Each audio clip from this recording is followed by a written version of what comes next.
these toxic things coming from so we can start removing them. So when we look at our world, right?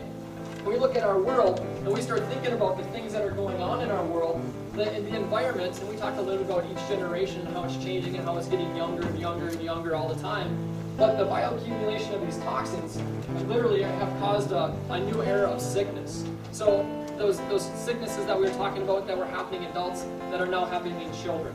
The children are now having sleeping problems. The children are now having hormone issues. The children are now having cancer problems. The children are now having more allergies and more asthma. These are major issues because of the bioaccumulation, because of all these toxins that we're surrounded around on a daily basis.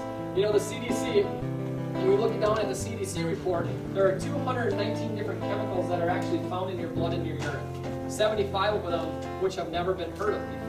So when you go in, and we'll talk a little bit about this a little bit later, but it's called a body burden test, where they'll actually take a bunch of blood from you. And then what they do is they actually test for different chemicals. They can test for up to about 300, 350 different chemicals in your body.